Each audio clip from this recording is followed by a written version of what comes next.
ಎಲ್ರಿಗೂ ನಮಸ್ಕಾರ. ಎಲ್ಲರಿಗೂ ಉಷಾಂತರಂಗ ಯೂಟ್ಯೂಬ್ ಚಾನಲ್ಗೆ ಸ್ವಾಗತ. ಇವತ್ತಿನ ವಿಡಿಯೋದಲ್ಲಿ ಕೇಂದ್ರ ಸರ್ಕಾರದಿಂದ ಕೆಲವೊಂದು ರೇಷನ್ ಕಾರ್ಡ್ ಬಗ್ಗೆ ಅಪ್ಡೇಟ್ ಬಂದಿದೆ. ಹಾಗೆ ಗೃಹಲಕ್ಷ್ಮಿ ಯೋಜನೆ 16-17ನೇ ಕಂತಿನ ಹಣದ್ರ ಬಗ್ಗೆ ಅದಕ್ಕೆ ಸಂಬಂಧಪಟ್ಟಂತಹ ಅಧಿಕಾರಿಗಳಿಂದ ಒಂದು ಬಿಗ್ ಅಪ್ಡೇಟ್ ಬಂದಿದೆ ಅಂತಾನೆ ಹೇಳ್ಬೋದು. ಇದೆಲ್ಲ ಮಹಿಳೆಯರಿಗೂ ಕೂಡ ಒಂದು ಗುಡ್ ನ್ಯೂಸ್ ಅಂತಾನೆ ಹೇಳ್ಬೋದು. ಇದೆಲ್ಲದ್ರ ಬಗ್ಗೆ ತಿಳ್ಕೊಬೇಕಂದ್ರೆ ವಿಡಿಯೋನ ಸ್ಕಿಪ್ ಮಾಡ್ದಲ್ಲೇ ಸಂಪೂರ್ಣವಾಗಿ ವಿಡಿಯೋ ನೋಡಿ, ಅವಾಗ ನಿಮಗೆ ಕ್ಲಿಯರ್ ಆಗಿ ಎಲ್ಲ ಮಾಹಿತಿ ಸಿಗುತ್ತೆ. ಯಾರೆಲ್ಲ ಫಸ್ಟ್ ಟೈಮ್ ಚಾನಲ್ ನೋಡ್ತಾ ಇದ್ದೀರಾ, ನನ್ನ ಹೆಸರು ಉಷಾ ಅಂತ. ಉಷಾಂತರಂಗ ಯೂಟ್ಯೂಬ್ ಚಾನಲ್ನ ಸಬ್ಸ್ಕ್ರೈಬ್ ಮಾಡಿಕೊಂಡು ಬೆಲ್ ಐಕನಲ್ಲಿ ಆಲ್ ಅಂತ ಸೆಲೆಕ್ಟ್ ಮಾಡ್ಕೊಳ್ಳಿ.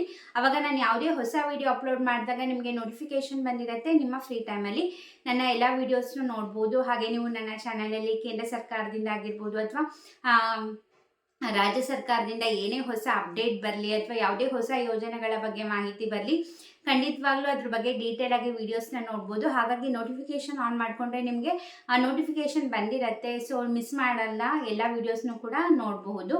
ಹಾಗೆ ನೀವು ನನ್ನ ಯೂಟ್ಯೂಬ್ ಶಾರ್ಟ್ಸಲ್ಲಿ ಡೈಲಿ ನ್ಯೂಸ್ ಅಪ್ಡೇಟ್ ಕೂಡ ತಿಳ್ಕೊಬೋದು. ಹಾಗೆ ಇನ್ಸ್ಟಾಗ್ರಾಮಲ್ಲಿ ಕೂಡ ಫಾಲೋ ಮಾಡಿ, ಅಲ್ಲೂ ಕೂಡ ಮಿನಿ ವ್ಲಾಗ್ಸ್ ಆಗಿರ್ಬೋದು, life style videos, cooking videos ಪ್ರತಿಯೊಂದನ್ನು ಅಲ್ಲಿ ಅಪ್ಡೇಟ್ ಮಾಡ್ತಿರ್ತೀನಿ. ಬನ್ನಿ ಇವತ್ತಿನ ವಿಡಿಯೋನ ಸ್ಟಾರ್ಟ್ ಮಾಡೋಣ. ಮೊದಲನೇದಾಗಿ ಎಲ್ಲ ಮಹಿಳೆಯರು ಕೂಡ ಕಾಯ್ತಿರೋಂತಹ ಗೃಹಲಕ್ಷ್ಮಿ ಯೋಜನೆಯ 16-17ನೇ ಕಂತಿನ ಹಣದ್ರ ಬಗ್ಗೆ ಏನಪ್ಪ ಅಪ್ಡೇಟ್ ಬಂದಿರೋದು ಅಂದರೆ, ನಂಗೆ ಗೊತ್ತು ನಿಮಗೂ ಕೂಡ ಸಾಕಾಗಿರುತ್ತೆ. ನೀವು ಕೂಡ ನಂಗೆ ಹೇಳ್ತಿರ್ತೀರಾ, ನೀವು ಬರೀ ಅವತ್ತು ಬರುತ್ತೆ ಇವತ್ತು ಬರುತ್ತೆ ಅಂತ ಹೇಳ್ತಿರ್ತೀರಾ, ಬಟ್ ಹಣ ಮಾತ್ರ ಬರೋದಿಲ್ಲ ಅಂತ. ಬಟ್ ನಾವು ಕೂಡ ಅದಕ್ಕೆ ಸಂಬಂಧಪಟ್ಟ ಅಧಿಕಾರಿಗಳ ಅಪ್ಡೇಟ್ ಕೊಡಲಿ ಅಥವಾ ಏನಾರ CM ಸಿದ್ದರಾಮಯ್ಯ ಅವರಾಗಲಿ ಅಥವಾ ಲಕ್ಷ್ಮೀ ಹೆಬ್ಬಾಳ್ಕರ್ ಅವರಾಗಲಿ ಅದ್ರ ಬಗ್ಗೆ ಅಪ್ಡೇಟ್ ಕೊಟ್ಟರೆ ಮಾತ್ರ ನಾವು ನಿಮಗೆ ಬಂದು ಹೇಳೋ ಅಂಥದ್ದು. ಬಟ್ ಇವಾಗ ನಮಗೆ ಅಪ್ಡೇಟ್ ಬಂದಿರೋದು CM ಸಿದ್ದರಾಮಯ್ಯ ಅವ್ರ ಕಡೆಯಿಂದಲ್ಲ ಅಥವಾ ಲಕ್ಷ್ಮೀ ಹೆಬ್ಬಾಳ್ಕರ್ ಕಡೆಯಿಂದ ಅಲ್ಲ, ಮಹಿಳಾ ಮತ್ತು ಮಕ್ಕಳ ಕಲ್ಯಾಣ ಇಲಾಖೆ ಅಧಿಕಾರಿಗಳು ಕೊಟ್ಟಿರುವಂತಹ ಮಾಹಿತಿ ಏನಪ್ಪ ಅಂತಂದರೆ, ನಾನು ನಿಮಗೆ ಹಿಂದಿನ ವಿಡಿಯೋದಲ್ಲಿ ತಿಳಿಸಿದ್ದೆ 16 ಮತ್ತು 17ನೇ ಕಂತಿನ ಹಣ ಇದೇ ಫೆಬ್ರವರಿ 16ನೇ ತಾರೀಕು ರಿಲೀಸ್ ಮಾಡ್ತಾರೆ ಅಂತ. ಬಟ್ ಅಧಿಕಾರಿಗಳು ಹೇಳ್ತಿರೋ ಪ್ರಕಾರ 16ನೇ ತಾರೀಕು ಸಂಜೆಯಿಂದನೇ ಮಹಿಳೆಯರ ಖಾತೆಗೆ ಅಂದರೆ ಫಲಾನುಭವಿಗಳ ಖಾತೆಗೆ ಹಣ ಜಮೆ ಆಗುತ್ತೆ ಅಂದ್ಬಿಟ್ಟು ಅಧಿಕಾರಿಗಳು ಮಾಹಿತಿ ಕೊಟ್ಟಿರೋದು. 16ನೇ ತಾರೀಕಿಗೆ ಹಣ ರಿಲೀಸ್ ಆಗಿ ಅವತ್ತು ಸಂಜೆಯಿಂದನೇ ಎಲ್ಲರ ಖಾತೆಗೆ ಜಮೆ ಆಗುತ್ತೆ 4,000 ಹಣ ಅಂತ ಹೇಳ್ತಾ ಇದ್ದಾರೆ. ನೋಡೋಣ ಅವ್ರು ಹೇಳ್ದಂಗೆ ಅವತ್ತೇ ಮಾಡ್ತಾರಾ ಅಥವಾ ಮತ್ತೆ ಒಂದು 2-3 ದಿನ ತಡ ಆಗತ್ತಾ ಏನು ಅಂತ. ಅವತ್ತು ಸಂಜೆಯಿಂದನೇ ಸ್ಟಾರ್ಟ್ ಮಾಡಿದ್ರೆ ಒಂದು 2-3 ದಿನದಲ್ಲಿ ಎಲ್ಲ ಮಹಿಳೆಯರ ಖಾತೆಗೂ ಕೂಡ 4,000 ಹಣ ಜಮೆ ಆಗುತ್ತೆ. ಇದು ನವಂಬರ್ ಮತ್ತು ಈಗ 16-17 ಅಂದರೆ ನವಂಬರ್-ಡಿಸೆಂಬರ್ ತಿಂಗಳದು ಕೊಡ್ತಾರೆ. ಇನ್ನು ಜನವರಿದಂತಂದರೆ ಇವಾಗ ಫೆಬ್ರವರಿನಲ್ಲಿ ಕೊಡಬೇಕಿತ್ತು, ಮತ್ತೀಗ ಅದು ಮಾರ್ಚಿಗೆ ಪೋಸ್ಟ್ಪೋನ್ ಆಗುತ್ತೆ ಅಂತಲೇ ಹೇಳ್ಬೋದು. ಇವಾಗ 16-17 ಅಂದರೆ ನವಂಬರ್ ಮತ್ತು ಡಿಸೆಂಬರ್ದು ಇವಾಗ ಕೊಡ್ತಾರೆ ಅಷ್ಟೇ. ಇದು ಇವಾಗ ಗೃಹಲಕ್ಷ್ಮಿ ಯೋಜನೆ ಬಗ್ಗೆ ಬಂದಿರುವಂತಹ ಅಪ್ಡೇಟ್. ನೋಡೋಣ 16ನೇ ತಾರೀಕು ಸಂಜೆಯಿಂದನೇ ಕೊಡ್ತಾರೆ ಅಂತ ಹೇಳ್ತಾ ಇದ್ದಾರೆ. ಬಟ್ ನೋಡೋಣ ಏನಾಗುತ್ತೆ ಅಂತ. ನಿಮಗೇನು ಅನಿಸುತ್ತೆ ಅಂತ ಕಮೆಂಟ್ ಮಾಡಿ. ಅವ್ರು ಹೇಳ್ದಂಗೆ ಅವತ್ತೇ ಮಾಡ್ತಾರಾ ಮತ್ತು ಇನ್ನೂ ಕೂಡ ಪೋಸ್ಟ್ಪೋನ್ ಆಗುತ್ತಾ ಇದು ಅಂತ ನಿಮ್ಮ ಆನೆಸ್ಟ್ ಒಪಿನಿಯನ್ನ ಕಮೆಂಟ್ ಸೆಕ್ಷನಲ್ಲಿ ತಿಳಿಸೋದನ್ನ ಮರಿಬೇಡಿ. ಇದು ಗೃಹಲಕ್ಷ್ಮಿ ಯೋಜನೆ ಬಗ್ಗೆ ಆಯಿತು. ಇನ್ನು ರೇಷನ್ ಕಾರ್ಡ್ ಬಗ್ಗೆ, ಇದು ಕೇಂದ್ರ ಸರ್ಕಾರದಿಂದನೇ ಬಂದಿರುವಂತಹ ಅಪ್ಡೇಟ್.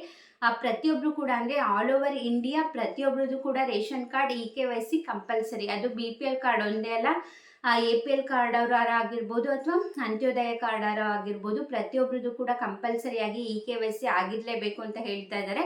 ಅದು ಕೂಡ 15ನೇ ತಾರೀಕು ಲಾಸ್ಟ್ ಡೇಟು. ಸೊ ಯಾರು ಕೂಡ ಮಿಸ್ ಮಾಡಬೇಡಿ, ಕಂಪಲ್ಸರಿಯಾಗಿ ಮಾಡಿ. ಒಂದು 2-3 ದಿನ ಇದೆ ಅಷ್ಟೇ.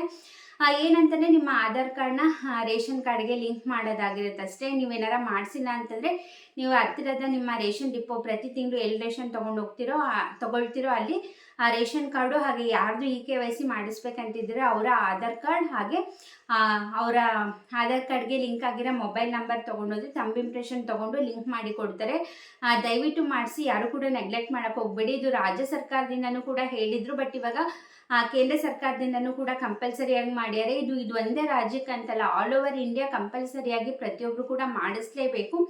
ರೇಷನ್ ಕಾರ್ಡಲ್ಲಿ ಯಾರ್ಯಾರ ಹೆಸರಿರುತ್ತೋ ಎಲ್ಲರದ್ದು ಕೂಡ ಆಗಿರಬೇಕು. ಇಲ್ಲ ಅಂತಂದರೆ ಖಂಡಿತವಾಗ್ಲೂ ನಿಮ್ಮ ರೇಷನ್ ಕಾರ್ಡ್ ಕ್ಯಾನ್ಸಲ್ ಆಗುತ್ತೆ. BPL ಕಾರ್ಡ್ ಇದ್ರಂತೂ ನಿಮಗೆ ಅದಕ್ಕೆ ಸಂಬಂಧಪಟ್ಟಂಗೆ ಏನೇ ಹಣ ಬರ್ತಿರಲಿ, ಯಾವುದೇ ಯೋಜನೆ ಆಗಿರ್ಬೋದು ಅಥವಾ ಯಾವುದೇ ಪಿಂಚಣಿ ಆಗಿರ್ಬೋದು, ಪ್ರತಿಯೊಂದು ಕೂಡ ಕ್ಯಾನ್ಸಲ್ ಆಗುತ್ತೆ. ಸೊ ಯಾರು ಕೂಡ ನೆಗ್ಲೆಕ್ಟ್ ಮಾಡಬೇಡಿ. ಆದಷ್ಟು ಬೇಗ EKYC ಮಾಡಿಸಿಲ್ಲ ಅಂದರೆ ಮಾಡಿಸ್ಕೊಳ್ಳಿ. 2-3 ದಿನ ಟೈಮ್ ಇದೆ ಅಷ್ಟೇ. ಯಾಕಂದರೆ ಸರ್ಕಾರದಿಂದನೇ ಟೈಮ್ ಕೊಟ್ಟಾಗ ಫ್ರೀಯಾಗಿ ಮಾಡ್ಕೊಡೋಕ್ಕೆ ಅವಕಾಶ ಮಾಡಿಕೊಡ್ತಾರೆ. ಅದು ಮಾಡಿಸಿಲ್ಲ ಅಂತಂದರೆ ಆಮೇಲೆ ಪೇ ಮಾಡಬೇಕಾಗತ್ತೆ. ಕೆಲವೊಂದು ಸತಿ ಪೇ ಮಾಡಿದ್ರೂ ಕೂಡ ಮಾಡ್ಸೋಕ್ಕೆ ಅವಕಾಶ ಇರಲ್ಲ, ಆ ಥರ ಆಗೋಗ್ಬಿಡುತ್ತೆ. ಸೊ ಹಾಗಾಗಿ ಯಾರು ಕೂಡ ನೆಗ್ಲೆಕ್ಟ್ ಮಾಡೋಕ್ಕೆ ಹೋಗಬೇಡಿ. ಹಾಗೆ ರಾಜ್ಯ ಸರ್ಕಾರದಿಂದ ಇನ್ನೊಂದು ಏನಪ್ಪ ಅಪ್ಡೇಟ್ ಬಂದಿರೋದು ಅಂದರೆ ಅತಿ ಶೀಘ್ರದಲ್ಲೇ ಹೊಸ ರೇಷನ್ ಕಾರ್ಡ್ ಯಾರೆಲ್ಲ ಅಪ್ಲೈ ಮಾಡಬೇಕು ಅಂತಿದ್ದೀರಾ ಇದೇ ತಿಂಗಳಲ್ಲಿ ಅವಕಾಶನ ಮಾಡಿಕೊಡ್ತೀವಿ ಅಂತ ಹೇಳಿದ್ದಾರೆ. ಅದು ಕೇವಲ 2 ದಿನ ಮಾಡ್ತೀವಿ ಅಂತ ಕೊಡ್ತೀವಿ ಅಂತ ಹೇಳಿದ್ದಾರೆ. ಅದು ಯಾವಾಗಾರ ಆಗಿರ್ಬೋದು, ಡೇಟ್ ಯಾವುದೇ ರೀತಿ ಮೆನ್ಷನ್ ಮಾಡಿಲ್ಲ. ಸೊ ಹಾಗಾಗಿ ಯಾರೆಲ್ಲ ಹೊಸಬ್ರು ರೇಷನ್ ಕಾರ್ಡ್ ಮಾಡಿಸ್ಬೇಕು ಅಂತ ಕಾಯ್ತಾ ಇದ್ದೀರಾ, ನಿಮ್ಮ ಡಾಕ್ಯುಮೆಂಟ್ಸ್ನೆಲ್ಲ ರೆಡಿ ಮಾಡಿ ಇಟ್ಕೊಳ್ಳಿ. ಹಾಗೆ ನನ್ನ ಚಾನಲ್ನ ಸಬ್ಸ್ಕ್ರೈಬ್ ಮಾಡಿಕೊಂಡು ನೋಟಿಫಿಕೇಷನ್ ಆನ್ ಮಾಡ್ಕೊಳ್ಳಿ. ನಮ್ಗೆ ಅದ್ರ ಬಗ್ಗೆ ಏನೇ ನೋಟಿಫಿಕೇಷನ್ ಬಂದರೂ ಕೂಡ ನಾನು ನಿಮಗೆ ವಿಡಿಯೋ ಮಾಡಿ ತಿಳಿಸ್ತೀನಿ. ಕೇವಲ 2 ದಿವಸ ಅಂತೆ, ಹಾಗಾಗಿ ತುಂಬಾ ಕಮ್ಮಿ ಟೈಮ್ ಇರುತ್ತೆ. ನಾನು ಹೇಳಿದ ಕೂಡಲೇ ಆದಷ್ಟು ಬೇಗ ಹೋಗಿ ಅಪ್ಲೈ ಮಾಡಿ ಬನ್ನಿ. ಅದು ಹೇಳೋಕ್ಕಾಗಲ್ಲ, 2 ದಿವಸ ಕೊಡ್ತೀವಿ ಅಂತ ಹೇಳಿದ್ದಾರೆ. ಇನ್ನೂ ಜಾಸ್ತಿ ದಿನ ಕೊಟ್ಟರು ಕೊಡ್ಬೋದು, ಯಾಕಂದರೆ ತುಂಬ ಡಿಮ್ಯಾಂಡ್ ಇರೋದ್ರಿಂದ ಸರ್ವರ್ ಪ್ರಾಬ್ಲಮ್ ಕೂಡ ಬರುವಂಥ ಚಾನ್ಸಸ್ ಇರುತ್ತೆ. ಸೊ ಹೇಳಿದ ಕೂಡಲೇ ಹೋಗಿ ಮಾಡಿಸ್ಕೊಳ್ಳಿ, ಆವಾಗ ನಿಮಗೆ ಖಂಡಿತವಾಗ್ಲೂ ಇದ್ರ ಬಗ್ಗೆ ಒಂದು ಚಾನ್ಸ್ ಸಿಗತ್ತೆ ಅಪ್ಲೈ ಮಾಡೋಕ್ಕೆ. ಸೊ ಪ್ರತಿಯೊಬ್ಬರು ಕೂಡ ಆ ಡಾಕ್ಯುಮೆಂಟ್ಸ್ನ ರೆಡಿ ಮಾಡಿಟ್ಕೊಳ್ಳಿ. ಹಾಗೆ ಈ ವಿಡಿಯೋನ ನಿಮ್ಮ ಫ್ರೆಂಡ್ಸ್ ಆ್ಯಂಡ್ ಫ್ಯಾಮಿಲಿಗೂ ಕೂಡ ಶೇರ್ ಮಾಡಿ. ಹಾಗೆ ಯಾರೆಲ್ಲ ಸಬ್ಸ್ಕ್ರೈಬ್ ಮಾಡ್ಕೊಳ್ದಲ್ಲೇ ನೋಡ್ತಾ ಇದ್ದೀರಾ ಈಗಲೇ ಹೋಗಿ ಚಾನಲ್ನ ಸಬ್ಸ್ಕ್ರೈಬ್ ಮಾಡ್ಕೊಳ್ಳಿ. ಯಾರೆಲ್ಲ ಸಬ್ಸ್ಕ್ರೈಬ್ ಮಾಡ್ಕೊಂಡು ನೋಡ್ತಾ ಇದ್ದೀರಾ ಥ್ಯಾಂಕ್ ಯು ಸೋ ಮಚ್. ಈ ವಿಡಿಯೋದಿಂದ ಸ್ವಲ್ಪನಾದರೂ ಮಾಹಿತಿ ಸಿಕ್ತು ಅಂತಂದರೆ ವಿಡಿಯೋಗೆ ಲೈಕ್ ಮಾಡೋದನ್ನ ಮರಿಬೇಡಿ. ಹಾಗೆ ನಿಮ್ಮ ಸಪೋರ್ಟ್ ತುಂಬಾ ಮುಖ್ಯ ಆಗುತ್ತೆ. ನೀವು ಎಷ್ಟು ಸಪೋರ್ಟ್ ಮಾಡ್ತೀರಾ ಅಷ್ಟು ಹೆಚ್ಚು ಜನಕ್ಕೆ ನನ್ನ ವೀಡಿಯೋಸ್ ರೀಚ್ ಆಗುತ್ತೆ. ಸೊ ಪ್ರತಿಯೊಬ್ಬರು ಕೂಡ ಸಪೋರ್ಟ್ ಮಾಡಿ. ಹಾಗೆ ವಿಡಿಯೋಗೆ ಲೈಕ್ ಮಾಡೋದನ್ನ ಮರಿಬೇಡಿ. ಹಾಗೆ ಯೂಟ್ಯೂಬ್ ಶಾರ್ಟ್ಸ್ನ ಕೂಡ ಚೆಕ್ ಮಾಡಿ, ಡೈಲಿ ನ್ಯೂಸ್ ಅಪ್ಡೇಟ್ನ ತಿಳಿಸ್ತಿರ್ತೀನಿ. ಹಾಗೆ ಇನ್ಸ್ಟಾಗ್ರಾಮಲ್ಲಿ ಕೂಡ ಫಾಲೋ ಮಾಡೋದನ್ನ ಮರಿಬೇಡಿ. ಇಷ್ಟೊತ್ತು ವಿಡಿಯೋ ನೋಡಿದ್ದಕ್ಕೆ ಥ್ಯಾಂಕ್ ಯು ಸೊ ಮಚ್. ನಮಸ್ಕಾರ.